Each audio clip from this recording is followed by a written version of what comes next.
Hello, fellow risk takers, and welcome to my worst investment ever.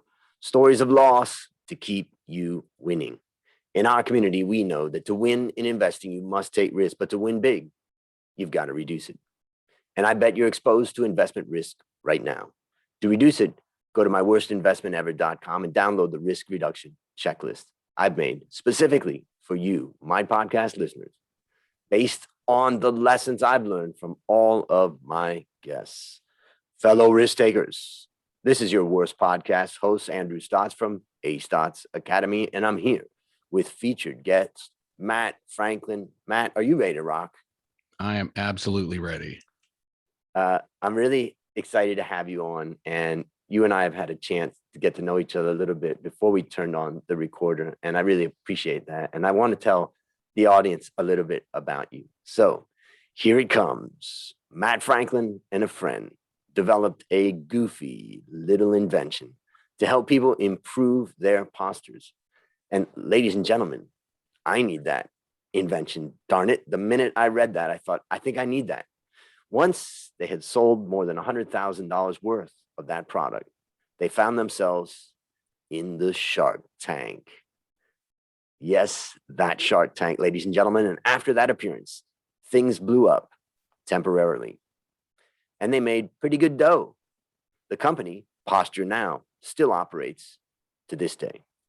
Matt also runs his video production business, Bottle Rocket Labs, and has found a new obsession of learning about investing and preparing for retirement.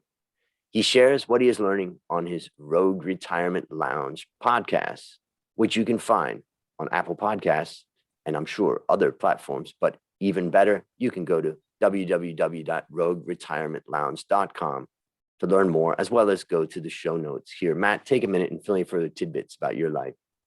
All right. Well, Andrew, thank you for the introduction. I am a lifelong entrepreneur, and I have all the little cliche stories from childhood, the lemonade stand, starting a car washing business, picking blackberries, and into high school, selling weed and teaching guitar lessons. Did you? Yeah. It's a good way to make money. I made a lot more selling weed than I did selling blackberries. Let's see, what else? I taught guitar lessons, and then I kind of went to work in the normal workforce and got some ad agency jobs and some marketing jobs. And then in 2006, when it was announced that Google was going to buy YouTube for $1.65 billion, I very quickly wrote up a resignation letter and went into my boss's office and put it down. And I said, "Hey, Larry, love you, but I'm giving you 30 days notice because this whole web video thing, I believe, is going to turn into something." And he's like, "Good. I mean, go for it. I wish you the best of luck."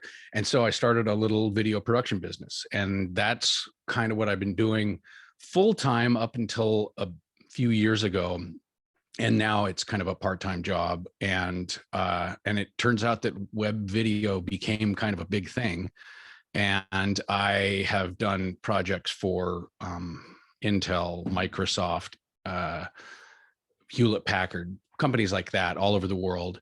And when I did start that business, I decided that I was never going to be a really great technician or a really great videographer. I was never going to come to work with a beret and an eye patch and try to be a director and sit on a director's chair.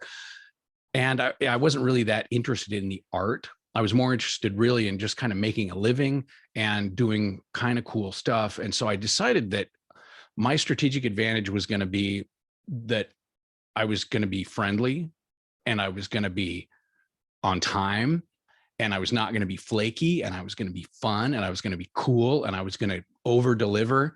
And it paid off. And when people tell me that they're starting a business, what should I do? I say, well, if you really invest in being awesome and really get your emotional intelligence up and learn how to deal with people, I don't care I don't care what you do. If you're a plumber, if you are a welder, if you are a consultant, if you are a financial planner, if you are really good with people, you're going to succeed.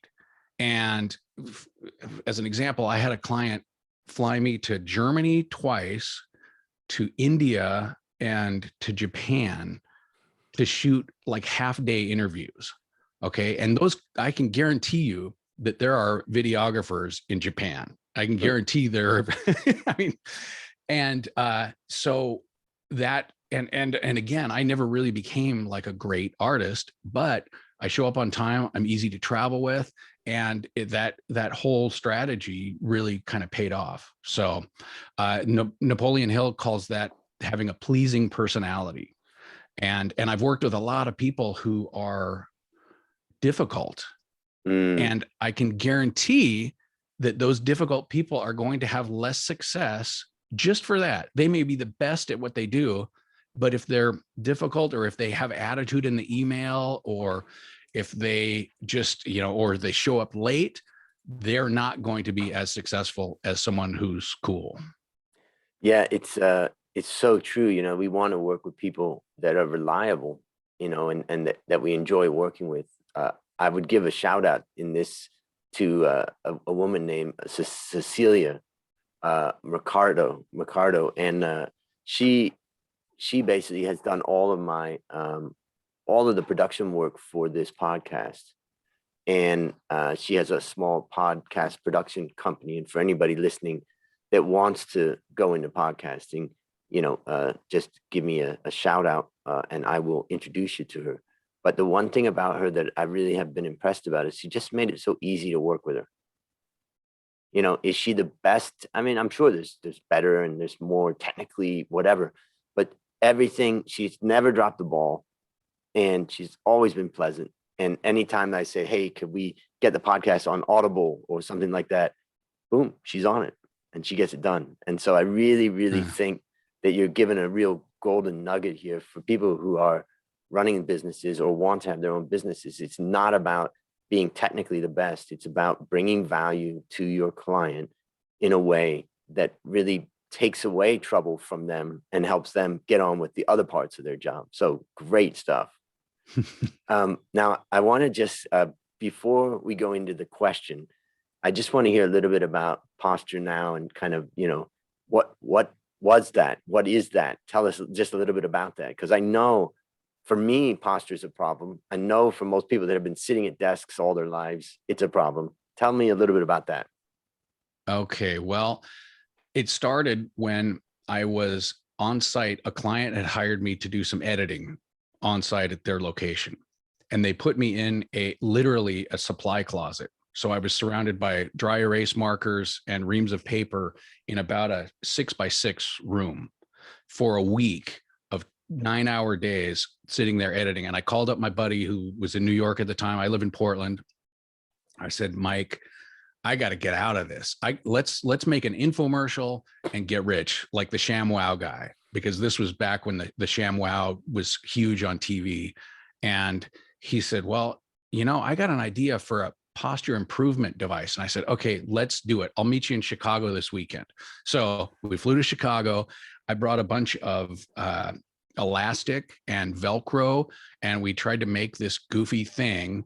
And we decided to give up because it was just, we didn't know what we were doing, and we didn't know how to construct it. Neither of us knew how to sew. There was no chance. So we went out drinking, which is what we do in Chicago. And by the time we'd had maybe, I don't know how many belts, we decided, you know what, we can do this. So we used our kind of inebriation to give us the confidence, let's make this happen. Okay, how do we find someone to do it? So essentially what we did is we went to Alibaba back when Alibaba was just first starting.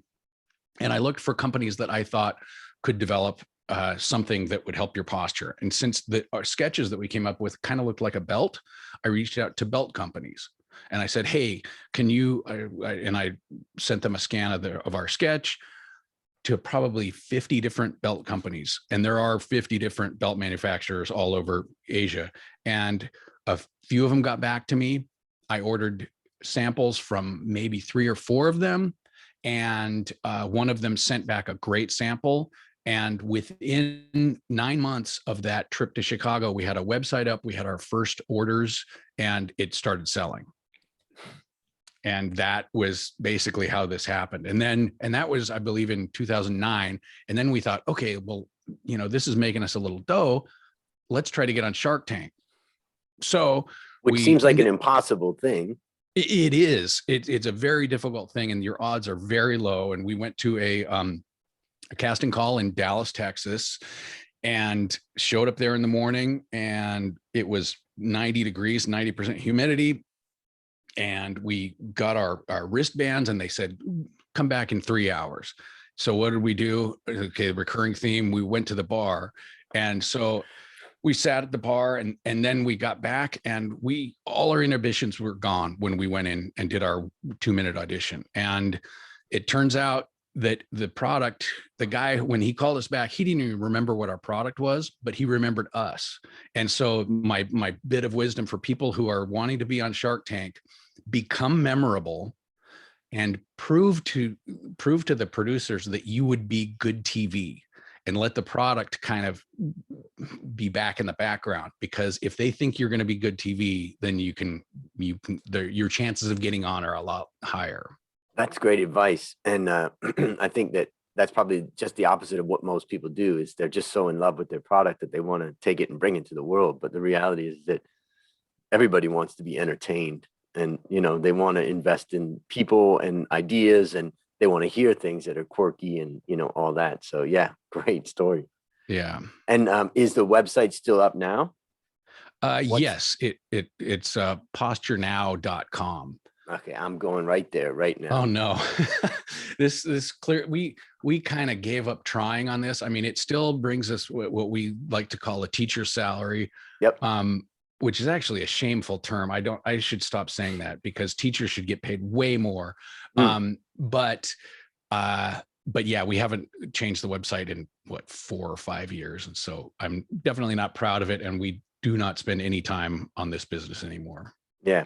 But what we can see for those people that I'm just looking at it right now, and it's a strap around your arms and your back that help to pull your shoulders back, it looks like. And it's pretty smart, because it's using the difference between your arms and your back. So yeah, very cool.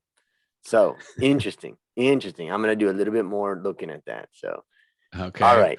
Well, if you want one, I'll send you one. Look at that. All right. Fantastic. Well, we may have to do a promo for that one, huh? Okay. All right. Well, now it's time to share your worst investment ever. And since no one ever goes into their worst investment thinking it will be, tell us a bit about the circumstances leading up to it, and then tell us your story. Okay. Well, Andrew, as I've told you when we first met, I've made a lot of really, really dumb investments. So it was hard to come up with one. And so I came up with two that happened about the same time. And these two things were that I stayed in college after I had gotten a job in the real world, and I didn't buy a house immediately when I started working. And this was back in 1996. I was kind of a late bloomer. I think I was 28 years old when I got my first real job, because I had been spending time on the road playing music and doing dumb stuff, and went back to college and was majoring in economics. And by the way, if you want to major in economics, you can learn all you need to know by reading a few books. And it's important to know that when I came into economics, I thought I was going to be learning immutable laws and real rules of how money works. But as it turns out, it's all a bunch of theory that has opposing viewpoints that can be taken as absolutely real. So there's two right answers to everything in economics. And though I might not, as an Austrian, I might not believe that there are two right answers, but there are two right answers that totally oppose themselves. Like, in fact, Jerome Powell, not to get on a tangent, but this week he said, and I quote, or maybe it was last week, that gold is not a store of value. And gold has been a store of value since we started walking upright. And so if our Fed secretary will say that the gold's not a store of value, then economics is kind of a wishy-washy, amorphous, weird thing. So anyway, so I'm in school majoring in economics while working during the daytime. And I'm spending a lot of money. I'm continuing to defer my student loans. And I probably was still even taking out some loans to pay tuition, loans that, by the way, I did not pay back until 2020. So which is ridiculous. And I really got no lasting value out of my last 3 or so years of school. And so the opportunity cost of going to school was great because I was spending money, but I was also wasting a lot of my time. And the money that I was wasting could have gone towards buying a house. And when I look back at the first house that I bought, which was in 2002, if I would have purchased that house when I was first entering the workforce, I would have made a cool 50 grand off that just for having a place to live. And in Portland, in that part of town where I did buy that house, rents were basically the same as a mortgage. So I kind of really, looking back when I sold that house and realized, wait a minute, I could have purchased that house and I could have made an extra 50 grand tax-free if I would have not given my money to my landlords for those interim years. And part of what made me think about this, I listened to your podcast with Christopher Elliott, where he's a big proponent of not buying a house. Yep. And I thought, oh man, as I was listening to your podcast, I was like, it was like watching a car chase. I'm like, oh no, don't say it. Oh, he said it. And that he had bought a house in cash, and that, it went down in value, and it's like terrible. But then, and now he's got a platform to tell people don't buy a house. And I just thought, wow, because my experience has been exactly 180 degree opposite. And now in today's age where we are at 5,000-year lows of interest rates here in the United States, I don't know what it's like where you are as far as home ownership and 30-year mortgages. I know those are pretty rare internationally. Yeah. But today here in the States, you can, and now they're down in the twos, you can borrow hundreds of thousands of dollars that you would be probably spending anyway to rent a home if you're willing to live someplace for 5 years and be kind of tied down. Yep. And by the time, 12 years from now, your mortgage payment is going to be worth half as much as it is today after inflation. So it's like it's true rent control, because rents always go up. But if you get that locked in 30-year rate, you are taking advantage of a gift from the bank in ever decreasing, in real terms, mortgage payments. And so I'm really kind of passionate about that. And a couple of years ago, I started buying houses as I was learning about investing and kind of was getting really afraid of a bubble, which, I mean, knock on wood, the market's done great since I divested in 2017. But when I started buying houses, I just kept getting this feeling of, okay, I don't have to deal with volatility. Maybe the rent might come late. Maybe I might have, when the tenant moves out, I might have a month vacant, but I'm never having to deal with, Black Monday. I'm never, and I've got an insurable asset that if it burns down, I get another one. Yep.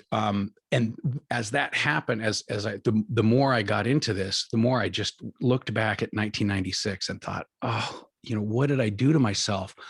And it makes me, it just makes me kick myself. And so when I talk to young people, I say, just please, even if you don't want to be tied down, tie yourself down. You're young enough that it's not going to kill you to stay in one place for 4 years. Buy a house, and then in 4 years, the rents are going to catch up with your payment. I mean, pretty much, and in 80% of the geography of the United States, your mortgage is going to be less than rent. So just go for it and get started, because that little kernel of wealth that you buy when you're 25 is going to be worth a lot of dough when you're old and fat like I am. Mm. Okay, so can you summarize what you learned from this experience? Okay, what I learned is question your beliefs Mhm. first and foremost, and look for someone who opposes them. Because if I would have searched out, like, can you get a job without a college education? If I would have found people and talked to them about it. In fact, I know that my first boss didn't have a college degree. So why am I going after work, driving to school and going to take economics classes when my boss was going home and having martinis? So, question your opinions and seek opposing viewpoints, and use your intellectual curiosity. You may find out that you're wrong, or you may find out that there is a different viewpoint that is Yep. smarter. Yep. Well, let me share a few things that I take away. First of all, there's a few different episodes that kind of are pertinent here. One of the episode 348 with Jay Money, where we also talked about, don't buy a home, or a home can be a, really bad investment, or maybe the idea I can't of, wait to listen to that one. Yeah. And that's where I also revealed that I'm 55 and I've been renting all my life. And which has got, there's some interesting thoughts on that. And then of course there was Christopher Elliott, which was so Jay Money was episode 348, Christopher Elliott was episode 332.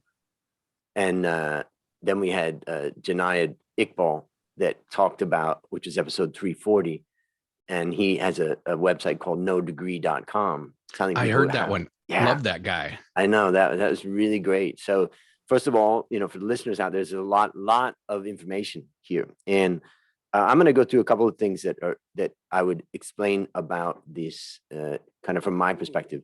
The first thing is that ultimately, the thing about investing is you got to do what's right for you.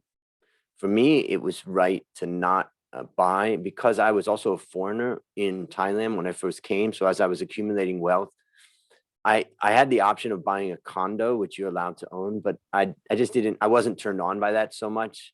So that was part of the reason why. So, but what I would say is that there's two things in your favor, actually more than two, but let's just go through the things that are in your favor in the US. The first thing is that almost no other country in the world does fixed 30-year mortgages. And America has them. If you were to get a mortgage for a house in most other countries, it's going to be a floating rate mortgage, which means you're going to pay the prevailing interest rate. The second thing is almost very few countries around the world are able to have interest rates so low, so long. And in fact, everybody's ultimately affected by the US monetary policy and fiscal policy. But the point is that, the US has kept the interest rate down super, super low. So basically, and so that's kind of a subsidy for you as a borrower if you can borrow at a super low rate. And my sister's a mortgage broker in Maine, so I talk to her often about what the rates are. And one of my nieces just bought a house, and so you're talking about, let's just say 2.9, let's just say 3%, maybe 4% interest rate, fixed for 30 years. Now, why can they do a 30-year mortgage? Why do banks do 30-year mortgages? It doesn't make sense. The reason why banks don't do 30-year mortgages around the world is because they have deposits that are short-term. You're putting money in deposit, and the average deposit is probably 4 months for a bank, maybe even 3, because most deposits just savings deposits, and people are drawing those down. And then there's some time deposits. So you have very short, banks get money that's very short-term. If they were to lock in loans at a very long period of time at a low interest rate, they'd be in real trouble when the interest rate starts to rise and they have to pay a higher price for their money, for their deposits. They would go into a loss. So who carries that loss? Well, the US government, and that's Fannie Mae and Freddie Mac, which were created to create a secondary market for mortgages so that banks could sell those mortgages. And basically, Fannie Mae and Freddie Mac basically take long-term bonds. They issue long-term bonds with a maturity of roughly 30 years, 25 years, and then they match it with with the maturity of the mortgages. And so the only reason why America can continue to do this is because of Fannie Mae and Freddie Mac. And truthfully, the massive costs that happened in the 2008 crisis really for the US government and for the US taxpayer came at Fannie Mae and Freddie Mac, that there was a huge loss there. So the point is that there's a subsidy, first in interest rate and second in the creation of 30-year bonds. I personally think that Fannie Mae and Freddie Mac should be privatized because I think that it would be better served to do that, but you don't have that. So as a borrower, you have that. Let's now imagine that you go down to the local supermarket and you love milk. You're going to drink milk for the rest of your life. So you say to the supermarket guy, listen, can we just make a deal? I mean, I'm going to buy milk for you for the next 30 years. Can we just make a deal that, you know, what is a gallon of milk these days in America right now? What would you say it is roughly, like $5 or $3 or $10? $4. Yeah. Okay. $4. You just tell them, look, from now until the next 30 years, can we just make a deal where I buy milk from you for $4? And he says, yes. Well, actually, what you've done is you've beaten inflation, because anybody else would have to buy that at $5 and $7 and $10 as it goes by.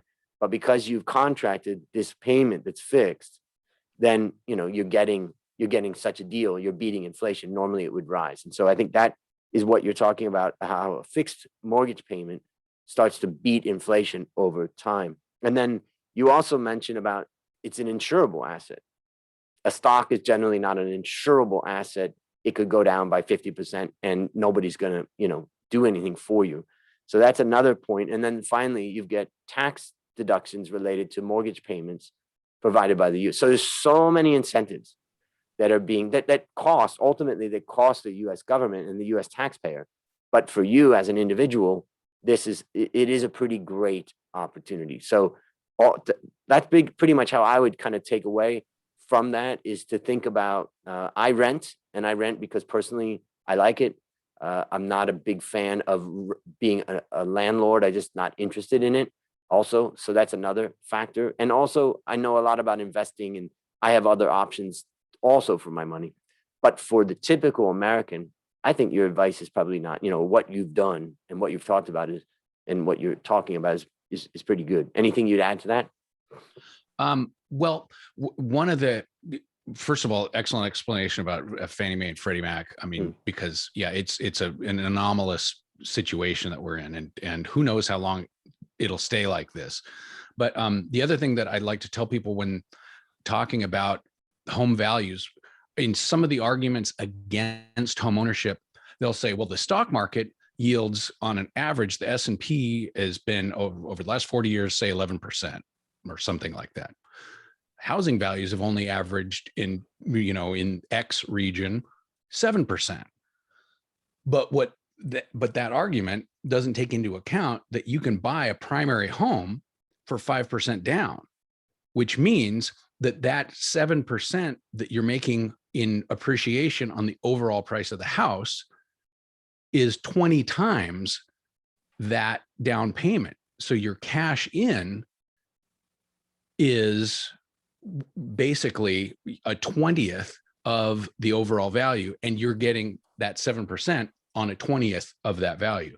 So yes, you do still have to make monthly payments, but you would have to make monthly payments anyway. So the leverage aspect of it, which, and I tried to explain this to a neighbor of mine, and it literally didn't sink in, but that leverage aspect makes it so that you're getting phenomenal returns, even at 10% or 20% down. So that's the kind of the hidden multiplier, if you will.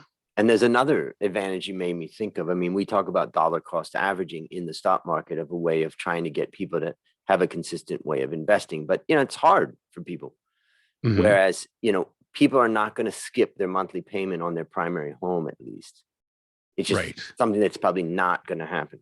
So I would add in another benefit is what I would call forced investment, where you really have locked yourself into a contract where you're forced to invest in it. I think the other thing about property is that, you know, it doesn't necessarily crash.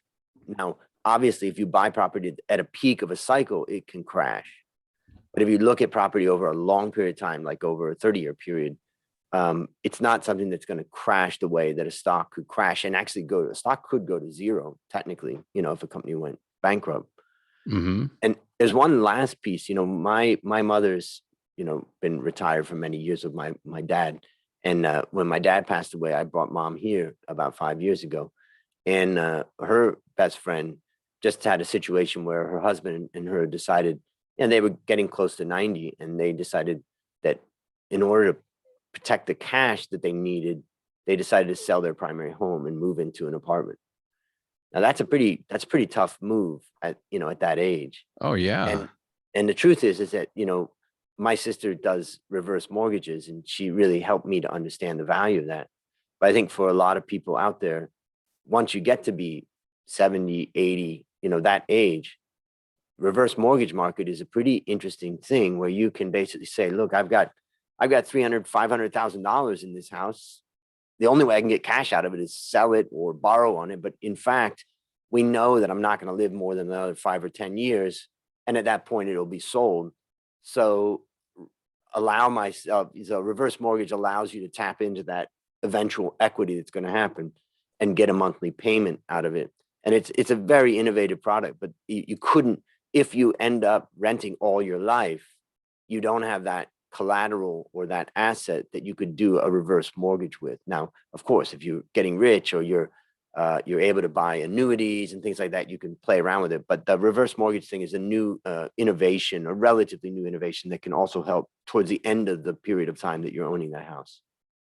Absolutely. And those products have gotten a lot better in the last decade or so, because apparently those reverse mortgages, when they were first coming out, there were some pretty shady deals that had some pretty tenuous endings. So, but overall, my understanding is that they've gotten a lot better, and it's a really valid way for people like those to stay in their home and draw back some of that equity. Yeah. So I'm going to give a little shout out also to the woman who's helped me with all of my blog posts from day one. Her name is Stella, and she lives in Kenya. She's an amazing woman, and she's consistently worked on every single episode. In fact, we were just talking by video the other day, and I said, I think you're the woman who knows me more than anyone except my mom now, because you've listened to everything I've said on every single episode. And we laughed. But my challenge to Stella and to myself is, let's make sure we get a good list that we just went through of all the benefits of owning homes. And then we'll get that up in the show notes so that for the listeners out there, you can understand what those benefits are all about, because you got to do what's right for you. All right. So based on what you've learned from this story and what you continue to learn, what one action would you recommend our listeners take to avoid suffering the same fate? If you're a young person, buy a house, figure out how to do it. I mean, we could talk, I've got a panoply of advice, but really the main thing is buy that house and start that compounding effect today. Beautiful advice. Find that house, go down to the bank, go to a bunch of different banks, find out what terms you can get. Yeah, beautiful. All right. Last question. What's your number one goal for the next 12 months? My number one goal for the next 12 months would be, with my goofy little podcast, to help 10 entrepreneurs shave 10 years off their work life. That's exciting.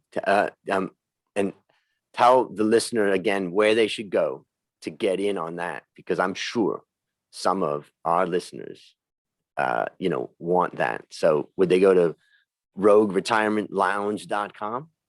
Yeah, if you're self-employed and you're interested in learning about retirement planning and retirement investing, yeah, go to or just search for Rogue Retirement Lounge on your Apple podcast or any podcast platform. Beautiful. All right, listeners, there you have it. Another story of loss to keep you winning. My number one goal for the next 12 months is to help you, my listener, to reduce risk in your life. So go to myworstinvestmentever.com right now and download the risk reduction checklist. And also, I would mention that I recently had asked some of my podcast guests, how would they reduce risks in their life? And so one of my most recent episodes, I believe it was 353, goes through some of that advice. So go there and get it. And I think I have a PDF download there that you can download also. So as we conclude, Matt, I want to thank you again for coming on the show. And on behalf of A Stotts Academy, I hereby award you alumni status for turning your worst investment ever into your best teaching moment. And this is an alumni status. It's much better than a college alumni status. Do you have any parting words for the audience? I guess my last words would be, you know, if you believe you can't do it or you believe you can do it, you're both right.